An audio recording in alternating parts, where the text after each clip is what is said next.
Olá, meu amigo, minha amiga. É muito bom ter a sua companhia no programa Teólogos. Você já sabe, aqui nós estudamos a Palavra de Deus com tempo, com calma e com profundidade.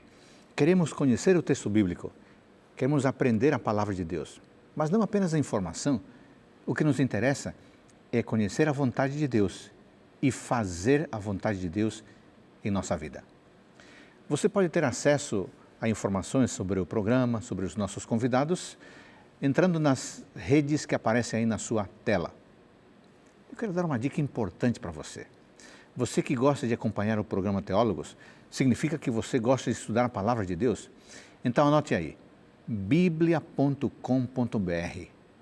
É um site que lhe permitirá ter acesso a diversos estudos bíblicos, boas informações para você aprofundar a sua percepção, seu conhecimento da Sagrada Escritura. biblia.com.br. No livro de Atos, capítulo 1, versículo 1, lemos o seguinte: Escrevi o primeiro livro, ó Teófilo, relatando todas as coisas que Jesus começou a fazer e a ensinar. Sabemos que o livro de Atos é um conjunto de narrativas e de pessoas fascinantes. Quando lemos o livro de Atos, ficamos conhecendo o início da igreja cristã e o fortalecimento da igreja cristã. É um livro extremamente envolvente pela forma como o autor relata tudo o que aconteceu. Agora, a pergunta que fica é a seguinte: qual a importância do livro de Atos para a igreja? E mais ainda, de que forma o livro de Atos foi estruturado e o que aprendemos com as narrativas e as pessoas desse livro? Será nosso tema de hoje. Está começando Teólogos.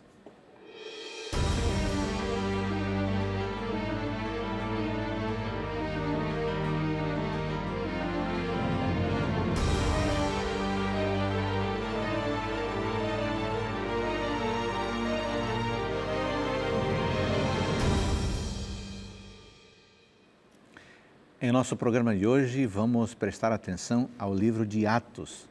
Esse livro que vem na sequência dos 4 evangelhos.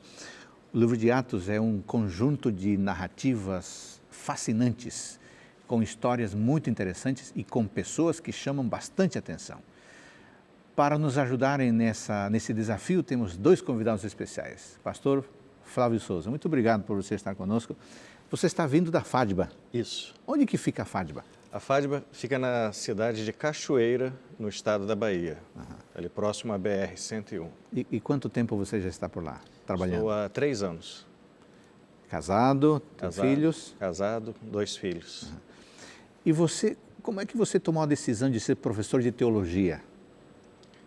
Olha, quando eu comecei a fazer a faculdade de teologia, eu sempre gostei muito de estudar. E ao estudar, aquilo ali me empolgava, me chamava atenção e eu cada vez me aprofundava mais. E chegou assim um momento com a admiração dos professores. Né? Normalmente no curso a gente começa a se inspirar em outro professor e acaba tendo aquela vontade de seguir os passos deles. Né? Que legal. Mas além de professor, você também é administrador. Sim. Você é coordenador. Coordenador do curso de teologia. Tem quantos alunos a FADBA? Hoje, no SALT, são 341. Na FADBA, contando com o ensino médio, o ensino básico, todos os alunos, dá em torno de 3.000 alunos. Muito bem. SALT, amigos, para quem não conhece, é Seminário Adventista Latino-Americano de Teologia. Obrigado, Flávio, por estar conosco. Placir Virmes, muito obrigado por você também estar conosco. Você também veio da FADBA, Sim. Mas a sua área é outra na teologia. Minha área é Novo Testamento. E como foi essa decisão de você ir para a área do Ministério do Ensino Teológico? Assim como o pastor Flávio, a gente sempre gostou muito de estudar e eu tive o privilégio de ter excelentes professores e, na época, o diretor do seminário, o pastor Elias Brasil, que hoje está no Instituto de Pesquisas Bíblicas, na Associação Geral, e ele, além de outros professores, sempre incentivaram. Continue estudando. E o pastor Elias acabou abrindo as portas para eu continuar estudando a Bíblia e juntou a fome com a vontade de comer e aí acabei parando na docência. Que maravilha. É um desafio e um privilégio ao mesmo tempo ajudar a preparar futuros pastores, né, para a Igreja Adventista. Eu queria agradecer à FADBA, aos administradores, por nos permitirem ter esses dois colegas aqui conosco, nos ajudando a compreender diversos temas aqui no programa Teólogos. Aliás, você conhece a FADBA? É um lugar belíssimo, com diversas propostas de estudo para a juventude, várias carreiras. Vamos fazer o seguinte, vamos assistir agora um vídeo falando sobre a FADBA.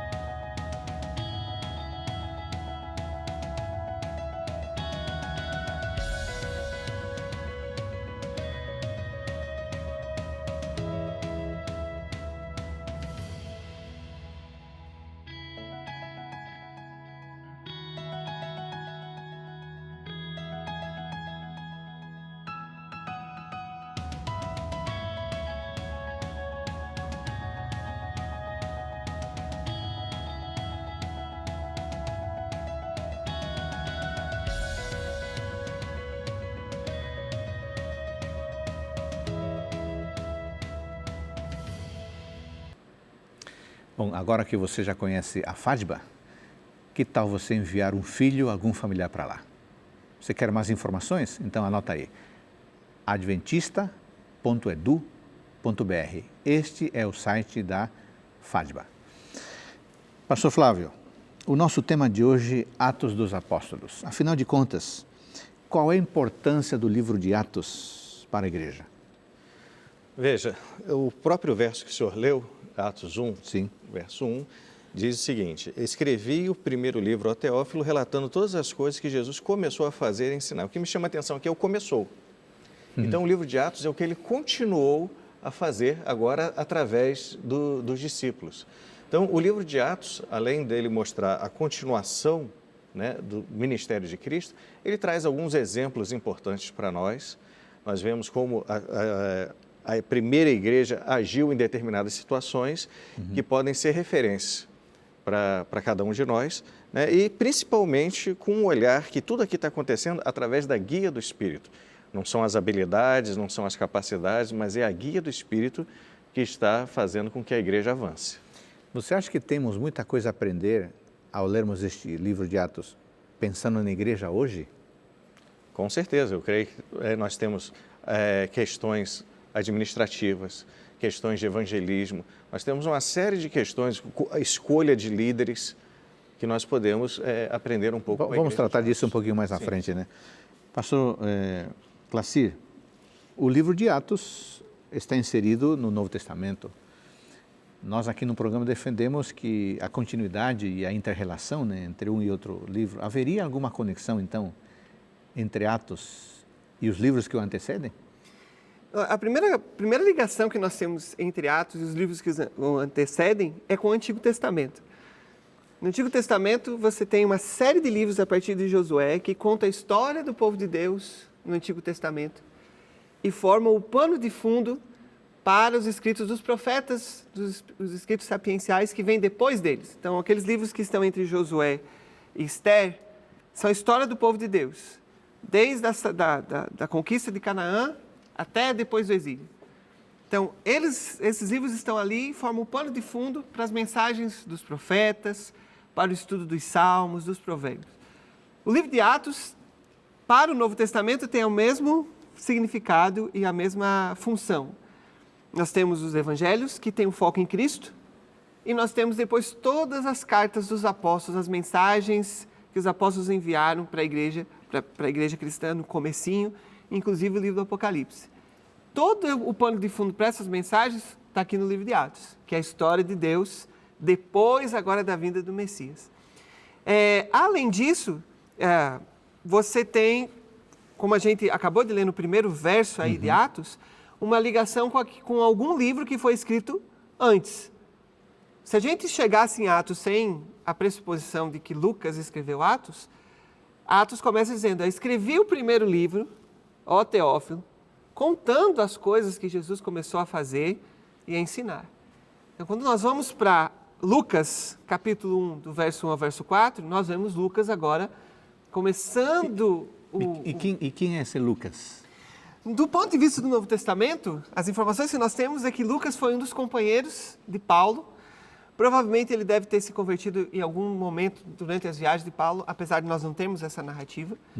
Nós sabemos que Lucas era muito próximo de Paulo, porque no aprisionamento de Paulo, especialmente, tanto no primeiro quanto no segundo aprisionamento de Paulo, Lucas está lá, cuidando dele, provavelmente até ministrando suas necessidades físicas, porque ele é médico, Paulo o chama de o médico amado, né?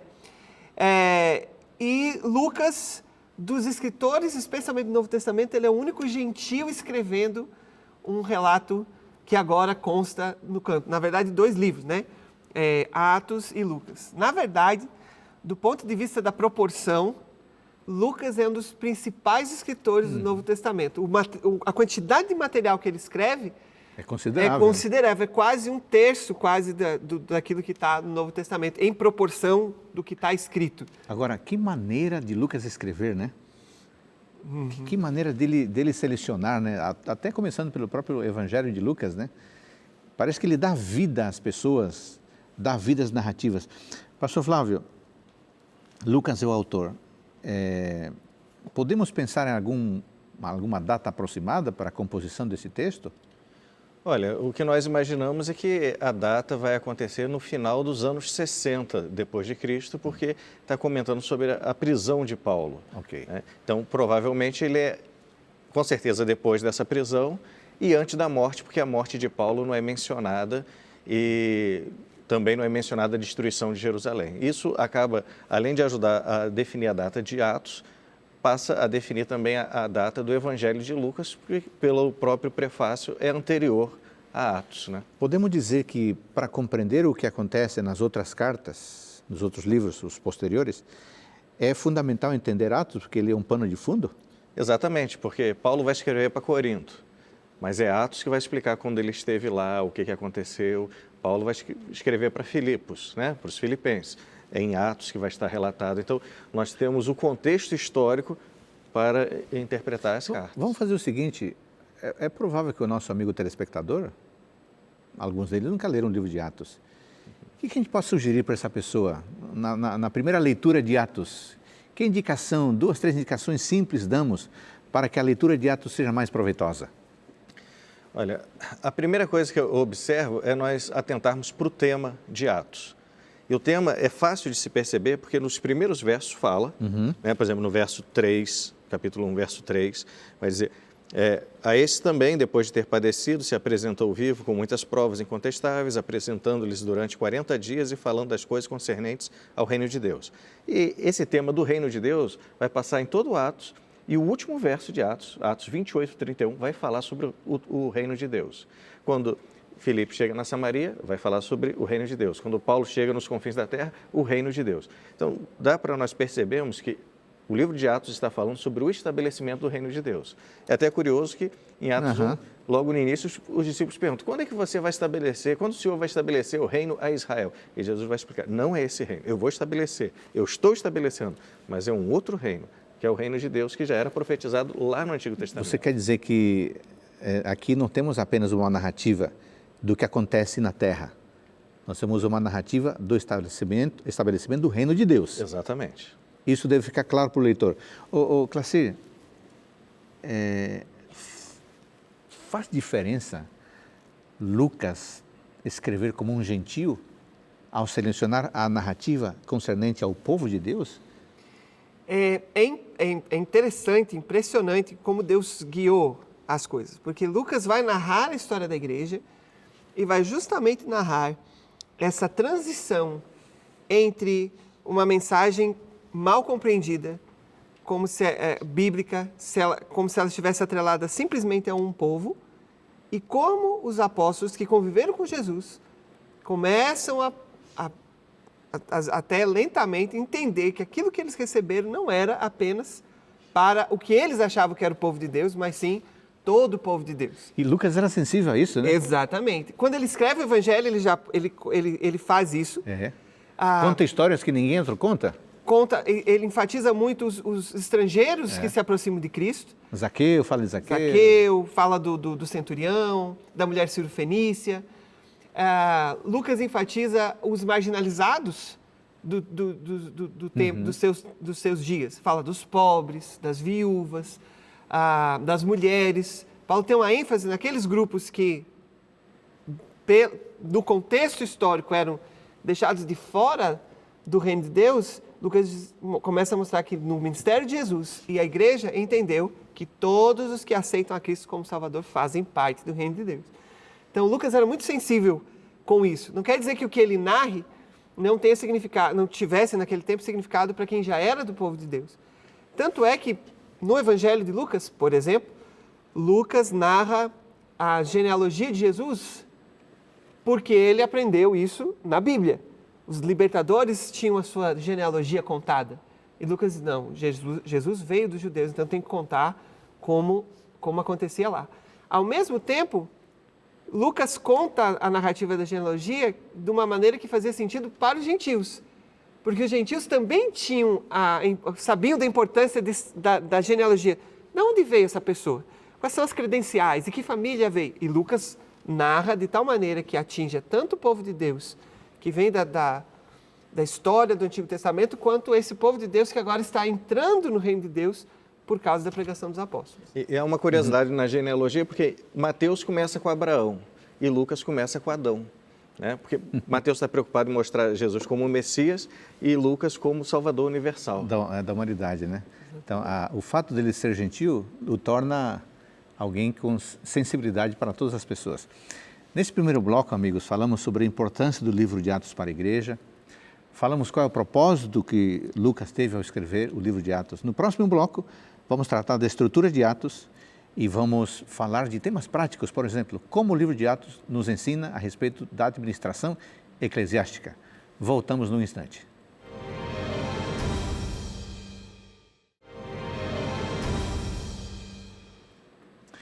No programa de hoje, o nosso tema é Atos dos Apóstolos, este livro fascinante com histórias e pessoas envolventes. Flávio, ficou claro para nós que o autor do livro de Atos é Lucas. Lucas é um gentio e ele tem particular interesse em envolver todas as pessoas no plano da salvação. Agora, vamos tratar um pouco mais e aprofundar um pouco mais sobre a temática do livro de Atos. O que podemos dizer a respeito disso? O tema, qual é o tema do livro de Atos? Qual a estrutura deste livro para a sua melhor compreensão? Bom, o que eu observo no livro de Atos, em primeiro lugar, é que o livro de Atos vai mostrar como as profecias de Jesus vão se cumprir. Porque se você observar, tanto lá em Marcos 16, em Mateus 10, Mateus 24, Jesus diz, olha, vocês vão estar diante de tribunais, vocês vão estar diante de governadores e reis, vocês serão levados para a sinagoga para serem açoitados, vocês vão falar em novas línguas, inclusive vocês serão mordidos por serpente e não morrerão. Isso conta lá, né? Tudo isso, então, tudo que Jesus falou que aconteceria, está acontecendo no livro de Atos. E em Atos 1:8, Jesus vai dizer que eles seriam testemunhas de Jesus, né? Vamos ler esse texto? Vamos ler. Mas recebereis poder ao descer sobre vós o Espírito Santo e sereis minhas testemunhas tanto em Jerusalém, como em toda a Judéia e Samaria e até os confins da terra. Essa é a estrutura do livro de Atos. Começa ali em Jerusalém, depois nós vemos o Evangelho chegando na Judéia e Samaria e, por fim, vai até os confins da terra. É interessante que o livro de Atos está dividido em dois personagens, Pedro e Paulo. A primeira metade é de Pedro, a segunda metade é de Paulo. Pedro enfrenta um mago, Paulo enfrenta um mago. Pedro ressuscita uma pessoa, Paulo ressuscita uma pessoa. Pedro exorciza demônios, Paulo também faz. Pedro prega para o gentio, Cornélio, Paulo prega para os gentios. Então nós vemos assim uma ligação de um com o outro e eles vão se encontrar no Concílio de Jerusalém, que é o ponto alto. Você acha que existe, Flávio, uma intencionalidade nesse paralelismo entre as duas pessoas, Pedro e Paulo? Com certeza. Você tem ali Pedro representando especialmente a igreja de Jerusalém no começo e depois a sequência com Paulo. E esse paralelismo é para mostrar que nenhum é maior do que o outro. Tanto o judeu quanto Paulo sendo judeu, mas o evangelho para os gentios, ele tem o mesmo valor que o evangelho para os judeus. Nada na Bíblia é coincidência. Você acha que, talvez para os dois, vocês acham que essa estrutura, essa composição estava clara na mente do autor e ele intencionalmente, dirigido pelo Espírito Santo, mas ele estruturou de tal forma que fosse mais um elemento de convencimento ao seu público? Note, Lucas escreve Atos da perspectiva de um historiador. Hoje nós temos estudos que apontam que a tradição historiográfica dos tempos de Lucas, começando ali com Tucídides, que ele conhecia Heródoto, Lucas toma disso, ele quer contar uma história. E como os historiadores daquela época, o propósito não era simplesmente narrar a história, era narrar a história com um propósito. Narrar a história de tal maneira que uma determinada lição, alguma coisa ficasse subjacente, latente, enquanto o leitor lê a história. É por isso, por exemplo, que muitos detalhes que a gente gostaria de ter em Atos não acontecem. Porque os historiadores, naquele tempo, não tinham a intenção de contar todas as minúcias.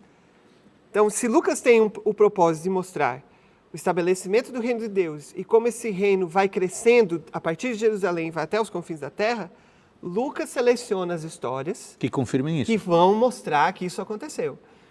Quando o pastor Flávio fala sobre Atos 1:8 como estruturando, não é porque a gente está impondo isso. Vamos escolher um verso aqui que Lucas vai estruturar o livro. Se nós lermos o livro, é isso que acontece. Por exemplo, do capítulo 1 ao capítulo 6, tudo gira em torno de Jerusalém. Isso. Os cristãos estão em Jerusalém, o Pentecostes acontece em Jerusalém, as nações estão reunidas em Jerusalém para ouvir o sermão de Pedro, em Atos 2. A dificuldade entre os helenistas e os judeus, ali no capítulo 6, está tudo acontecendo em Jerusalém. Quando os diáconos são escolhidos, e Lucas para contar essa história, por que ele vai fazer isso? Porque nós vamos ter a história do martírio de Estevão, que é importante porque vai introduzir Paulo na história. Ele é introduzido e fica lá quietinho até ele voltar depois de novo na narrativa. Mas em seguida, Lucas se concentra em Filipe, que era um dos diáconos, dos 7, do grupo dos 7. E para onde ele vai? A primeira coisa que Filipe faz é ir para Samaria, para pregar o evangelho lá. Então, Filipe agora faz o evangelismo em Samaria, João e Pedro vêm para confirmar o que está acontecendo ali, e a narrativa vai avançando. Quando nós chegamos no capítulo 10 e 11, como o pastor Flávio falou, nós ainda estamos com Pedro como personagem principal. Mas o que acontece com Pedro? Pedro tem a visão do lençol e vai pregar agora para Cornélio, um gentio. Ele rompe agora o evangelho rompe mais uma barreira. Ele não está mais concentrado na Judéia e Samaria. Ele agora está indo para os gentios, gente de outros povos, que não tem nada a ver com isso. A partir daqui... Aí depois indo para os confins. Aí nós temos as narrativas das viagens de Paulo. Paulo faz 3 viagens missionárias e uma última que ele é levado a Roma. Quando ele chega em Roma, Roma era os confins da terra do tempo do Império Romano. Aquilo era o mais distante de Jerusalém que você podia imaginar, era estar em Roma. E aí, como o pastor Flávio falou, o último verso diz, agora Paulo está em Roma, pregando sobre o reino de Deus naquela cidade. Então, não é porque Atos 1:8 diz que é Jerusalém, Judéia, Samaria, os confins da terra. A gente detecta que Lucas está estruturando, está dando a dica ali porque a gente lê o livro todo. Então, o livro todo está estruturado nessa jornada do Evangelho, saindo de Jerusalém e indo até os confins da terra. A gente percebe que a Bíblia não é um livro que, assim, evidentemente trata de conceitos, mas a partir de histórias, os conceitos ficam claros, né? Eles vêm à tona, exatamente. Lucas, uma das características literárias, agora falando dos recursos literários, Sim. que Lucas usa, é justamente contar a história de personagens para reforçar coisas boas ou contar coisas ruins. Por exemplo, antes da história de Ananias e Safira, que talvez seja uma das mais emblemáticas, tem a história de Barnabé. Então, primeiro se conta a história de Barnabé. Barnabé era bondoso, vendeu suas posses, deu à igreja. Aí, em seguida, Lucas vai narrar Ananias e Safira, que fazem completamente o inverso. Nós vamos tratar deles aí mais para frente. Flávio, nessa ideia de narrar, de contar histórias e de envolver pessoas, como é que o livro de Atos nos dá princípios de administração eclesiástica? Então, veja, nós podemos citar algumas situações, né? A questão da escolha dos diáconos nós vamos ver um pouquinho mais adiante, mas eu acho que o Concílio de Jerusalém é uma referência importante. Se nós observarmos, por exemplo, Paulo e Barnabé tinham o Espírito Santo. Por que eles não vão decidir? Porque eles tendo o Espírito Santo, eles não podem decidir a questão. Eles vão até a liderança da igreja. Eu acho que isso daí ensina algo importante para nós. Por mais que você tenha a sua posição, esteja na liderança há muito tempo, seja uma pessoa consagrada, a gente tem que buscar a orientação da igreja. Como que se dá o concílio? Pedro dá o testemunho, como aconteceu com Cornélio. Como Deus está guiando? Você lembra como Deus guiou no passado, você está preparado para o presente. E no final, o que Tiago faz? Abre a Bíblia e vai falar sobre o estabelecimento do reino de Davi. Mais uma vez, a temática do reino volta, e esse que aparece lá em Amós. E aí ele vai dizer que esse reino que vai vir às pessoas de outros povos estava se cumprindo. Então, você vê uma situação na igreja, a igreja deve se reunir, buscar lembrar como Deus guiou no passado, buscar a palavra de Deus, e aí a própria palavra de Deus é que decide. Até porque os 4 decretos que aparecem lá para os gentios estão em Levítico 17 e 18. Nem a decisão final foi fora da Bíblia, né? E aí nós podemos ver outros exemplos, como fazer um sermão, né, que a gente vai ver daqui a pouco, os estudos bíblicos, como aconteciam antes do batismo, depois do batismo. Clacir, tem uma curiosidade. Como é que Lucas, como historiador, ele tinha uma porção de histórias para contar, né? Como é que um escritor bíblico seleciona do material imenso aquilo que ele julga importante para pôr no cânon que hoje temos? Note, isso não está explícito em Lucas, mas está explícito na Bíblia. Quando Pedro diz que homens santos falaram da parte de Deus, movidos pelo Espírito Santo, Pedro está dizendo que o que quer que o escritor canônico faça, ele não faz pura e simplesmente da cabeça dele. Há o autor maior, o Espírito Santo, guiando esse processo para que aquilo que esteja contemplado no escrito seja aquilo que vai edificar a igreja e realmente dar a mensagem de Deus. É a mesma coisa que acontece com Lucas. Lucas é o paradigma do escritor bíblico que em nenhum momento faz a declaração de que ele recebeu a palavra de Deus, que ele recebeu uma visão, um sonho. Não. Em nenhum momento ele diz isso. Na verdade, quando a gente entende que Lucas e Atos estão ligados, o que Lucas faz no Evangelho, ele faz em Atos. O que ele diz que fez em Lucas? O que ele disse? Lá em Lucas 1, 4... Vamos ler esse texto?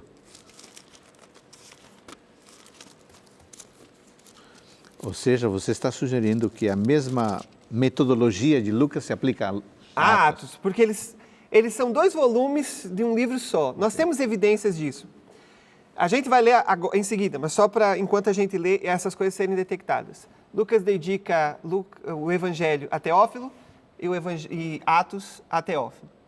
Quando Lucas termina a narrativa dos Evangelhos, termina narrando a ascensão de Jesus assim, de maneira bem simples. Quando ele começa Atos, ele retoma o tema da ascensão para depois continuar.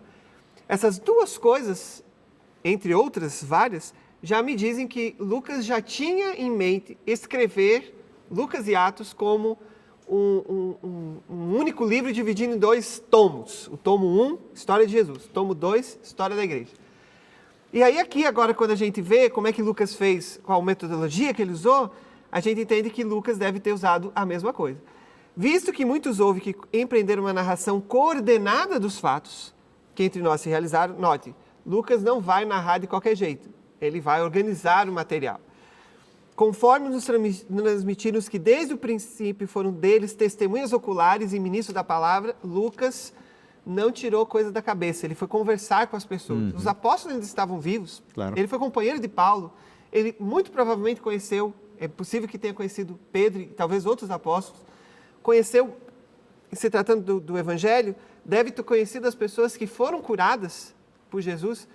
Em se tratando de Atos, deve ter conhecido muitas pessoas e igrejas que foram atingidas pelos apóstolos. Então, Lucas está fazendo uma pesquisa. Aí ele vai dizer, igualmente a mim me pareceu bem, depois da acurada investigação de tudo, desde a sua origem, dar-te por escrito, excelentíssimo Teófilo, uma exposição em ordem, para que tenhas plena certeza das verdades em que fosse instruído. Então, Lucas faz uma pesquisa, como historiador, tanto para o Evangelho quanto para Atos. Mas essa pesquisa não é cega, é uma pesquisa guiada pelo Espírito. Quem aprova isso é Pedro. E agora, nós temos uma confirmação de que, bíblica, de que a igreja entendeu Lucas, o seu evangelho e, por consequência, o seu livro histórico, de uma menção que Paulo faz às Escrituras. Isso está em... deixa eu me lembrar aqui, especialmente... Pedro vai fazer essa menção. Flávio, quando Paulo fala sobre as Escrituras do Antigo Testamento, vai falar do boi, e depois vai dizer que... Boi que debulha, né? Boi que debulha. Não matarás a boca do boi enquanto esse debulha. Né? E, em seguida, Paulo vai citar um trecho do livro de Lucas, dizendo, as Escrituras dizem assim.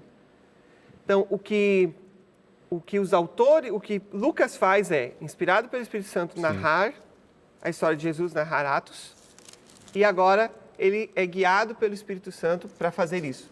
Não faz da cabeça dele. E é interessante só um detalhe que Lucas ele vai fazer essa pesquisa uma parte de Atos, a outra ele vive, né? É aquelas sessões que nós chamamos que aparece a expressão, o pronome nós. Isso. Né? Como, por exemplo, aqui em Atos 20, verso 13.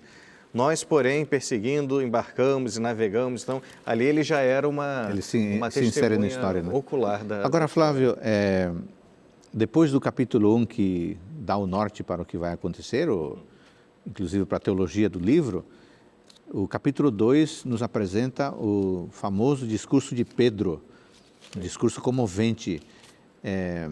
Há uma relação entre esse discurso de Pedro em Atos 2 com o tema do livro todo? Com certeza. O discurso de Pedro, primeiro, quando nós observamos, é um sermão, ele é bíblico, ele vai citar muitas passagens do Antigo Testamento, ele é cristocêntrico, né? E ele termina com uma afirmação sobre o reino, né? Ele vai usar ali o Salmo 110, no final dele, ali nos versos 33 a 35, né? Dizendo assim, exaltado, pois, à destra de Deus, tendo recebido do Pai a promessa do Espírito Santo, derramou isto que vedes e ouvis, porque Davi não subiu aos céus, mas ele mesmo declara, disse o Senhor ao meu Senhor, assenta-te à minha direita até que eu ponha os teus inimigos por estrada dos teus pés. Então, ele vai terminar com um salmo messiânico, né, falando sobre o estabelecimento do reino. O interessante desse sermão de Pedro é que quando o sermão é bíblico e é cristocêntrico, né, eu até às vezes fico pensando se esse sermão era 100% de Pedro, porque ele narra tudo que o Antigo Testamento falava a respeito de Jesus. É o discurso de Jesus no caminho de Emaús e provavelmente o que Jesus ensinou naqueles 40 dias, que é o que mostra lá em Atos 1. Mas é interessante que o sermão é tão forte que Pedro não consegue nem fazer o apelo. Quem faz o apelo é o público. E então, Pedro, o que nós vamos fazer? Verso 37, né? Exatamente. Né? Que faremos? E aí Pedro já vai e já orienta o batismo. Quer dizer, quando você busca a Bíblia e vai acompanhando, né, o Espírito Santo iluminando, inspirando, a plateia, o público, né, a membresia acompanha e toma a decisão. Né? Então, Pedro mostrando aqui, e aqui cada vez vai enfatizar mais o estabelecimento do reino de Cristo aqui na Terra. Né? Então, nesse verso que você citou, mencionou, Atos 2, 37, 38, nós temos aí o tema do arrependimento, temos o tema do batismo, e temos o tema do dom do Espírito Santo, que são temas frequentes, né? Ao longo de tanto o Evangelho quanto o livro de Atos.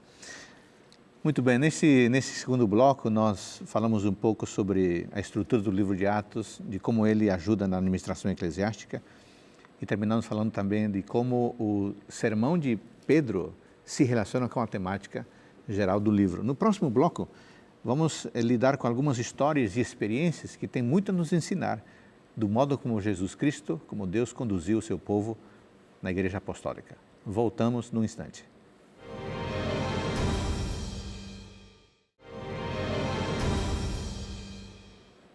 No programa de hoje estamos estudando a estrutura, estamos dando uma visão panorâmica do livro de Atos. Já vimos o tema que ele trata, a estrutura do livro, falamos um pouco sobre como os apóstolos nos ensinam a arte da administração eclesiástica e terminamos o bloco anterior falando sobre como o sermão poderoso de Pedro também se encaixa na temática geral do livro.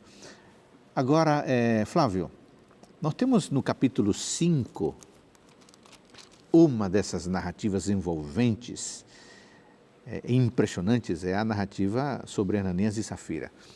Como é que nós podemos entender esta história, que ela é muito dura, com um final assim, de juízo? Como é que isso se encaixa no tema do livro, que é estabelecimento do reino? Então, veja, quando nós vamos lá para Atos 2, de 42 a 47, que vai narrar como era a igreja, nós vemos ali o estabelecimento do reino de Deus. Isso. Você vê um doando para o outro. Eles têm o Espírito Santo, eles têm os dons do Espírito, mas eles têm o fruto também. Eles agem com alegria, com amor, longanimidade, bondade. Esse é o ideal que está acontecendo aqui. Como foi mencionado, Barnabé era um levita. Um levita não tinha herança, mas ainda assim o que ele tem, ele dá no final do capítulo 4. E aí nós vamos para o capítulo 5. E aí você tem a história de Ananias e Safira. É interessante que às vezes nós olhamos para o Novo Testamento e achamos diferente do Antigo. Não, Deus do Novo é mais bondoso, do Antigo era mais duro. Mas se você observar a história de Ananias e Safira, ela é muito semelhante à de Nadab e Abiú, de Corá, Datã e Abirão. E o que liga essas histórias? No período em que você tinha Nadab, Abiú, Corá, Datã e Abirão, era um período de teocracia. Isso. Era Deus no comando. Então, aqui pode nos apontar que esse período da igreja nós estamos vivendo novamente, não do Estado, mas da igreja, uma teocracia, onde Deus age, porque precisa de línguas, as línguas estão aqui. Precisa sair daqui para ir lá para Samaria, eu levo. É Deus agindo o tempo todo. Ele age e também julga. Então, eu acho que essa história ela pode apontar para nós que o reino de Deus está estabelecido ali. Ele como rei e como juiz. Clássir, você não acha que Deus foi muito duro com esse... Ele precisava matar o casal? Muita gente se faz essa pergunta. Eu acho que há duas coisas básicas que a gente precisa entender. Primeiro, que não foram os apóstolos que mataram Ananias e Safira. Deus executou o juízo. Então, por que Deus não permitiu que Pedro exercesse nem a disciplina eclesiástica, que já nós temos lá em Mateus 18? Deus interfere diretamente na narrativa. Acho que a primeira questão é o que o pastor Flávio já falou. Deus se envolvia diretamente com os negócios da igreja. A segunda coisa é que, quando a gente lembra de novo que quem executou o juízo foi Deus, a gente tem que lembrar que Deus é justo. Se há um traço do caráter de Deus, é que Deus é justo. Nós não sabemos tudo da história de Ananias e Safira. Nós não sabemos o que eles iam fazer com a igreja. Nós não sabemos como era a vida deles, nós só temos o relato de Atos 5. Mas nós sabemos que quem executou o juízo não foi a igreja, quem executou o juízo foi Deus. O juízo de Deus é muito maior, muito mais justo, muito mais equilibrado do que o meu ou o juízo de qualquer outra pessoa. Então, eu creio que Deus, na sua onisciência, ele sabia que Ananias e Safira estavam, se a gente pudesse usar a expressão, prontos para a colheita. Não havia mais nada que eles pudessem, que se pudesse fazer por eles. Eles precisavam ser punidos de maneira exemplar, até porque é interessante que quando Pedro discute a questão, o que está acontecendo, Ananias e Safira estavam pensando que estavam enganando os apóstolos. E Pedro disse, vocês não estão enganando a gente, vocês enganaram o Espírito de Deus. Enganaram a Deus, né? Enganaram o próprio Deus. Ou estavam tentando enganar, porque é impossível enganar a Deus. Mas essa era a tentativa. Então, esse é um sintoma que na narrativa isso não está completamente declarado, mas é um sintoma de um problema muito maior. Ananias e Safira queriam pertencer à igreja de Deus sem ser de Deus. Queriam pertencer à igreja de Cristo sem ter o Espírito de Cristo. o contraste entre a história de Barnabé e a história de Ananias e Safira é justamente essa. Enquanto Barnabé, que era um cristão levita, que não tinha nada para dar, mas o que ele tinha, ele compartilha com a igreja, ou seja, o Espírito Santo está atuando nele e ele está desenvolvendo os frutos do Espírito, Ananias e Safira estão dentro da igreja. Eles querem parecer ter os frutos do Espírito, mas eles, na verdade, não têm. Eles estão completamente fora do padrão bíblico. E agora Deus intervém e julga. Podemos dizer, Flávio, que esse comportamento de Ananias e Safira não se encaixa com os propósitos do próprio livro, que é estabelecimento do reino de Deus. Exatamente. E se nós olharmos para os outros juízos que Deus agiu, né? Quando Deus agiu no Antigo Testamento, esse era o padrão. Deus dava oportunidades, chances. Por exemplo, antes do dilúvio, 120 anos. Antes de destruir Sodoma e Gomorra, Deus os salvou naquela guerra dos 4 reis contra 5. Então, sim, com certeza, Ananias e Safira tiveram muitas chances, muitas oportunidades antes de vir o juízo sobre eles. Deus é misericordioso e é justo. Bom, vamos para o capítulo 5. Vamos para o capítulo 6, saindo do 5 para o 6. No capítulo 6, nós temos aqui um problema. Qual foi o problema e como é que foi resolvido esse problema? Então, isso é um outro ensinamento para nós. O problema, você tinha uma igreja crescendo, onde você tem os helenistas juntos, de origem grega. E parece que a divisão não estava sendo muito justa. Você tinha os judeus sendo melhor atendidos que eles. Então, esse é um problema que às vezes pode acontecer. Mas o interessante é a solução. Eles vão escolher 7 diáconos. Aí, qual que é a característica? Nós, humanamente falando, nós poderíamos dizer assim, eu queria alguém que soubesse dividir, alguém que conseguisse arrecadar alimentos, alguém que fosse especialista nessa área. Porque normalmente, quando aparentemente esse era o problema, né? Mas qual é a característica que aqui no livro de Atos fala aqui? 6, verso 3. Mas, irmãos, escolhei dentre vós 7 homens de boa reputação, cheios do Espírito e de sabedoria. Então, serviço espiritual se resolve espiritualmente. E às vezes, quando a gente está na igreja para escolher alguém para uma função, a gente começa a olhar para perfil. Esse aqui parece que vai bem aqui. Escolha espiritualmente. A igreja escolheu os diáconos. Agora, dê uma olhada nos diáconos. Estevão, Filipe. Só gente poderosa. E o que acontece depois da escolha dos diáconos? A igreja cresce. Porque eles, além de fazer esse serviço, eles pregam. Os apóstolos ficam livres para pregar, eles trabalham e eles pregam. E a igreja cresce. A escolha tem que ser a escolha espiritual. Você está mencionando o verso 7, né? Isso. Crescia a palavra de Deus, estamos no capítulo 6, versículo Isso. 7. Crescia a palavra de Deus e em Jerusalém se multiplicava o número dos discípulos. Também muitíssimos sacerdotes obedeciam à fé. Quer dizer, a igreja estava avançando em todos os terrenos, inclusive sociais, né? Exatamente. Socioeconômicos. Não é Até só para aqueles que simples. aparentemente eram mais duros, né? Os sacerdotes que faziam oposição, agora eles se tornam cristãos. Quebrando um pouquinho aqui o nosso estudo, mas ainda pensando aqui em Atos, você acha que haveria então nesse sentido princípios fundamentais em Atos que faria muito bem que nós o conheçamos hoje para trabalhar na igreja? Com certeza. Nós falamos do Concílio de Jerusalém, agora a gente falou da escolha dos diáconos. Lá em Atos 14 nós vamos ver a escolha dos presbíteros que era feita com jejum e oração. E a pergunta que a gente deve fazer é, quando a gente vai escolher um líder, quando se reúne a comissão de nomeações nas igrejas, é feito jejum e oração antes? Para que a escolha seja a escolha de acordo com a vontade de Deus?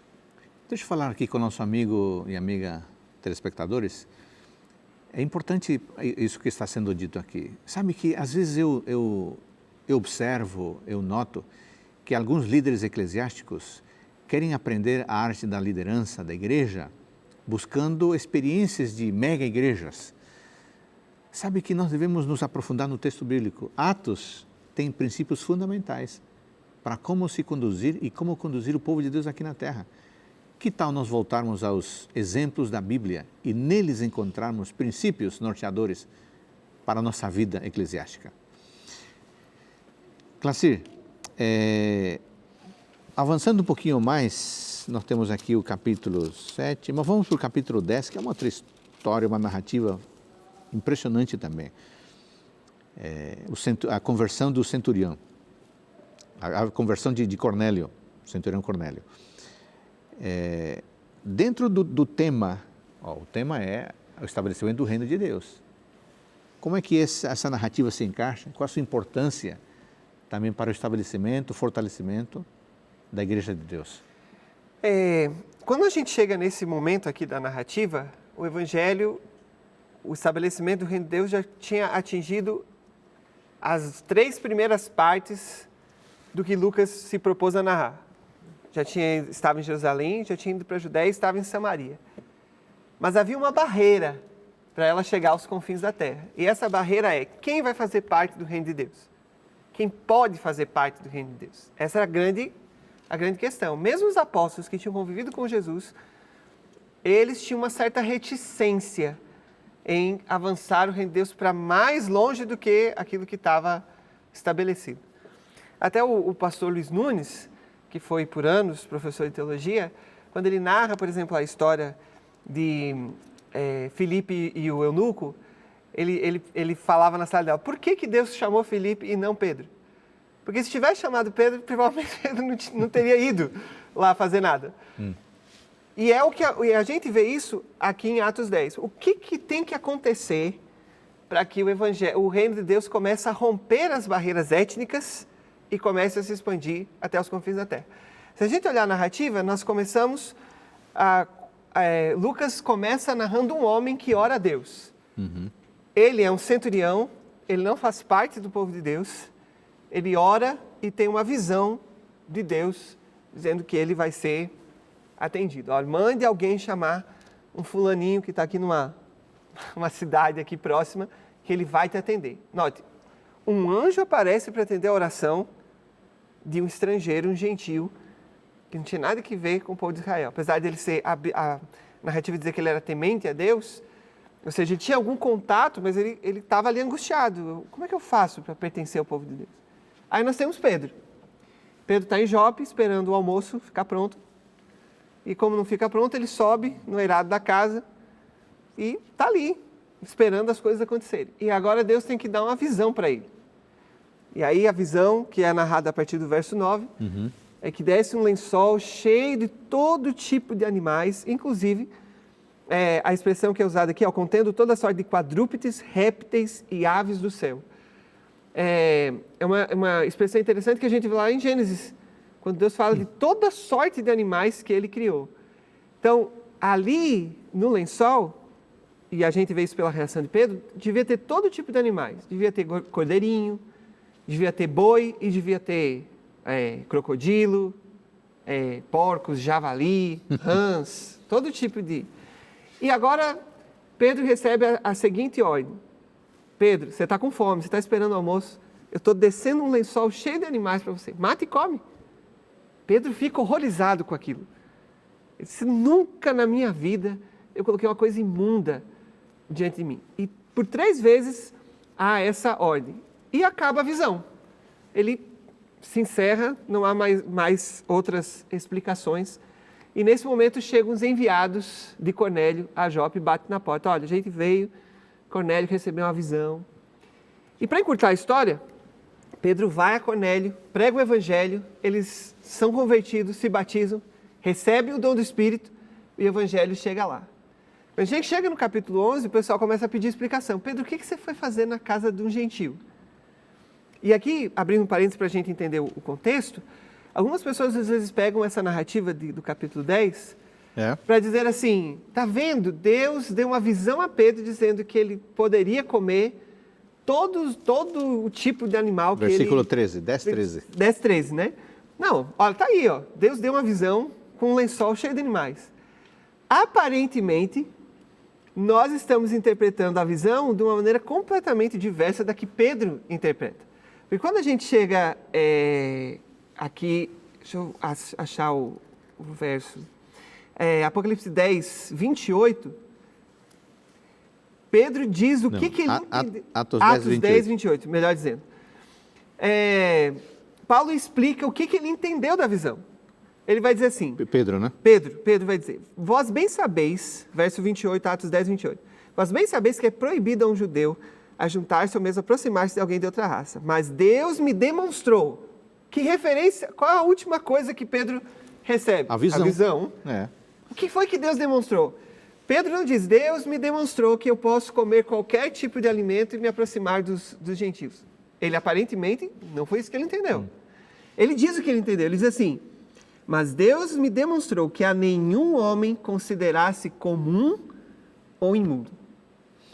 Então, amiga, não vamos usar Atos 10, 13 para invalidar Levíticos 11. Exatamente, que não, uma Nada coisa a ver. não tem nada a ver Pastor, com a outra. Só uma Por favor, pequena né? observação, que o verso 14, aqui de Atos 10, diz assim, mas Pedro replicou, de modo nenhum, Senhor, porque jamais comi coisa alguma comum e imunda. E no 15 diz, segunda vez a voz lhe falou, ao que Deus purificou, não considere comum. Então tinha duas coisas comuns e imundas. Nós entendemos que o imundo é aquela carne que não deveria ser comida. Comum era a carne própria para o consumo que estava em contato com o imundo.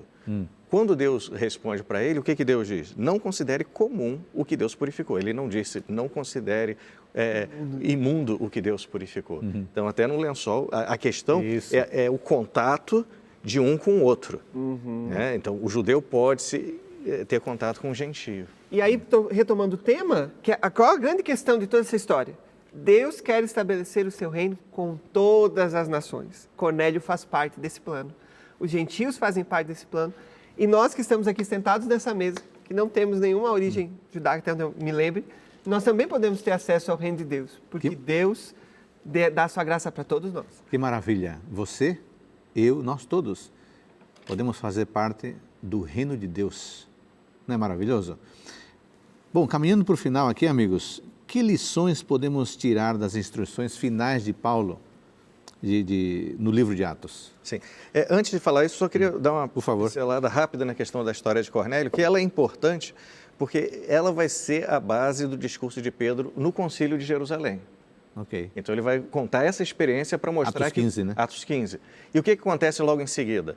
A segunda viagem missionária de Paulo. Ele vai falar com Lídia, que é uma mulher rica, né, um comerciante. Ele vai num carcereiro, ele vai nos filósofos gregos. Então, né, o testemunho de Cornélio Criou-se outro paradigma, né?